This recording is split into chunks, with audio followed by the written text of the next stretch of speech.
Welcome to the Manager Matt podcast show. The show is designed to give you solutions to your day-to-day management and leadership problems. It's hosted by Matthew Haddock, a frontline manager and leader with over 25 years of experience. If you're ready, then let's get on with the show. Welcome to the Manager Matt podcast show. This week's show, I'm going to be talking about leading with optimism. Is there too much or too little optimism in your leadership work? And how and what is the best approach? Right, without any more delay, let's get on with this week's show.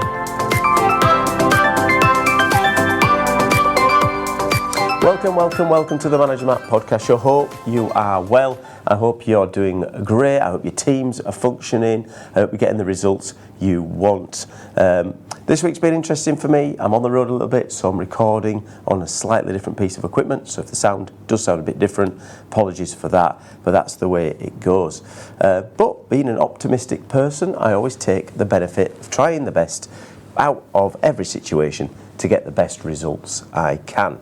And that's really what this show is about this week. It's about the idea of optimism. Now, I am an optimist. I'll admit it. Yes, I am.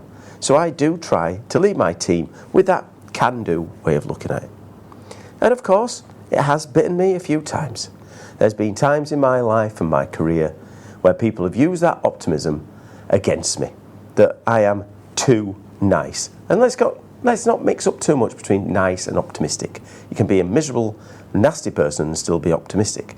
But I still think the best way to get everything I can out of my team is to be an optimistic leader. To be someone who looks and tries to get the best by working with a plan, but as focused on the optimism. Now, is it a strength? I see it as a strength, but let's be more or maybe less optimistic about the idea of optimism in leadership. You know, is it a strength?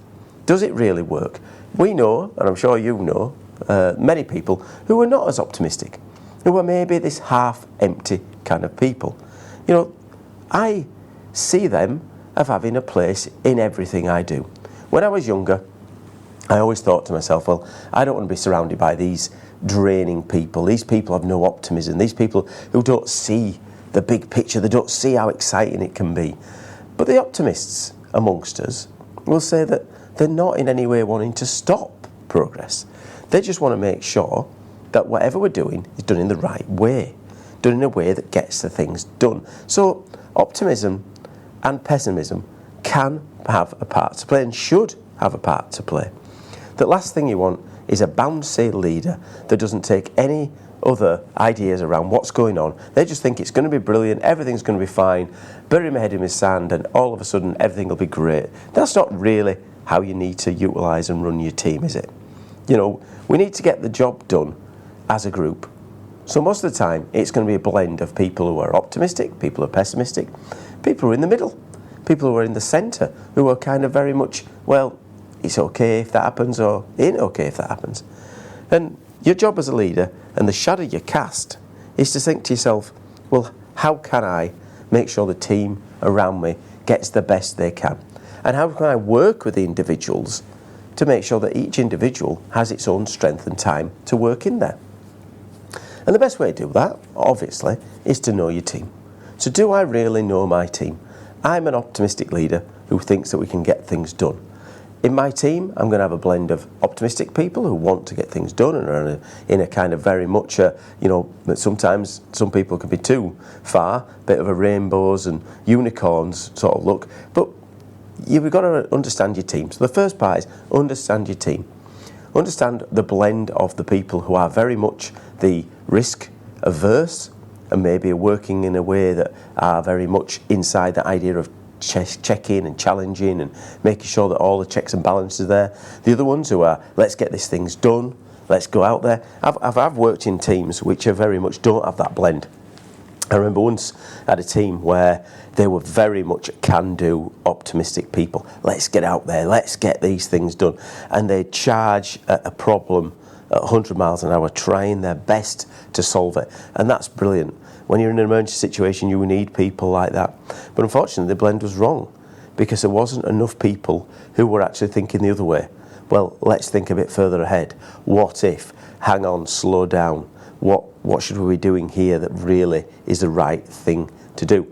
We shouldn't be rushing this through. We need to have a look. Have you checked this? Is this legally compliant with this? And those are things that you really do need to have in a team.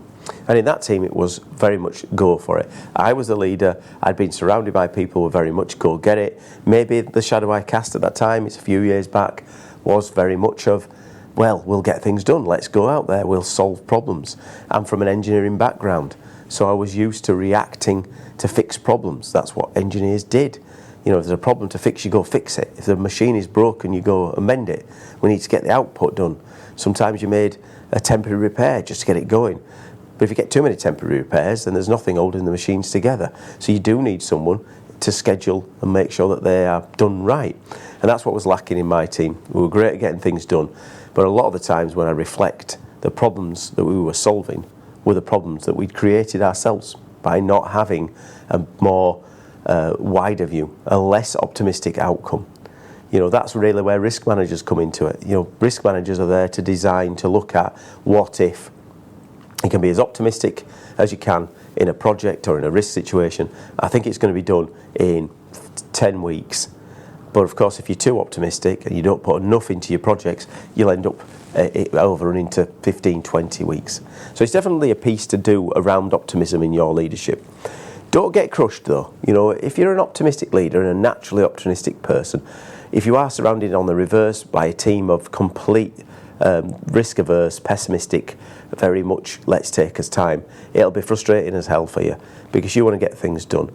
If you work in a company that's massively bureaucracy, you know, lots of red tape, that can be very frustrating. I've worked in organisations that have had far too much red tape.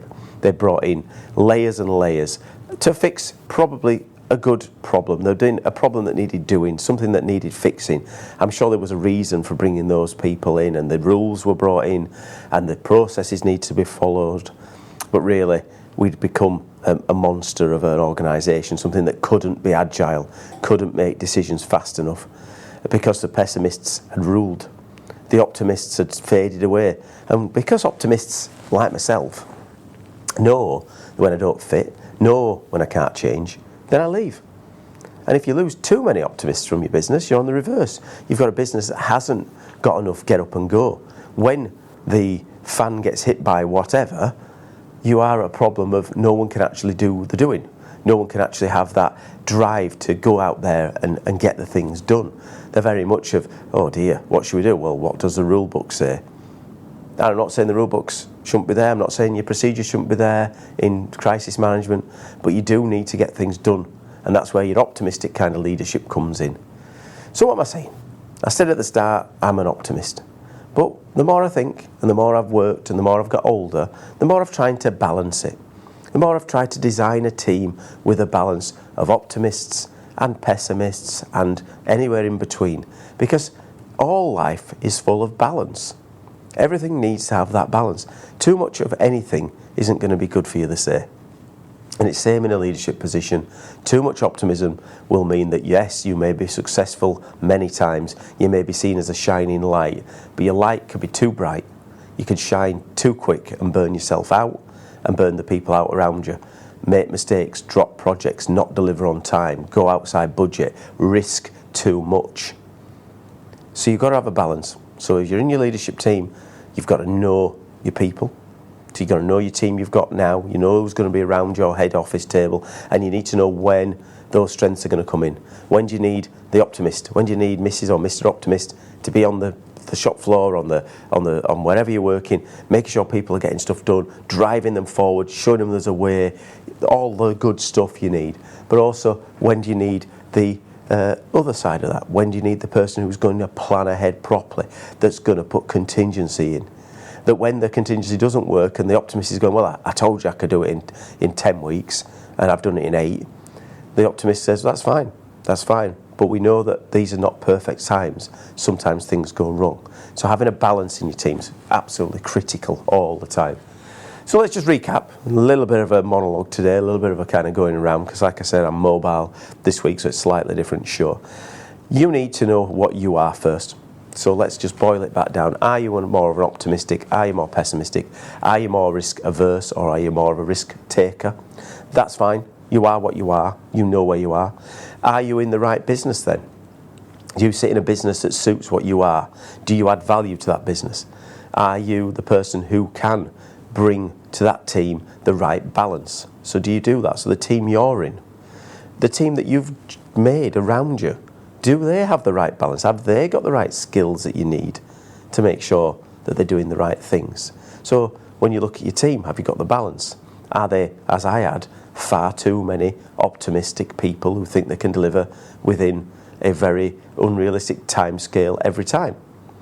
So have a think about that. Look at your group. What skills have they got? What do you need to move around, if any, to make it right? Test it. The good thing about when these things happen is you can test it. You've got time in your group to do exercises on what a reasonable thing is. If you're a project manager and you're looking at projects, do the optimists deliver more than the pessimists? Or is that blend there? Do you have two people on the team and each of them are a yin and a yang? Does that work? Or have you got so many? I always think when you think of optimists and people who are really out there and risking it, is a kind of Wolf of Wall Street kind of people. You know, they kind of get things done, well, busy, risk takers, car salesmen. No offence to car salesmen who are listening. People get it done. Now, it works to some point, but there's always a crash coming. And behind the scenes, you need someone who is doing the risks, moving the portfolios around, if you like, in the money markets, to make sure that all the eggs are in one basket, that you've split your risk. And that's the same in your business. Have you got the right people in the right place to make the right choices and the right risks? So, as I said, very quick episode this week, all about optimistic leadership. I think there's lots of good stuff on optimism out there. I think it definitely drives you as a person if you are optimistic. And if you click with someone in a group and in a team, you can see that you can bounce idea off it. It does drive. But if you are an optimist like myself, don't forget that the other side of the coin, the balance, needs to be brought in. It comes with time. It comes with experience that you do need that balance. You can't just be always thinking it's going to happen. You can get lucky for a little while, but luck, as we know, is not something we should really plan for. So have a think around that when you're looking at your teams. But what you can plan for is sending me some feedback. So if you'd like to send me some feedback on this show or other shows, look at what I can build, look at what I've got right, look at what I've got wrong, please send it to managermattpodcast@gmail.com. I'd love to have an engagement on new and old topics. I've done a few Q&A sessions, love to do a few more of those.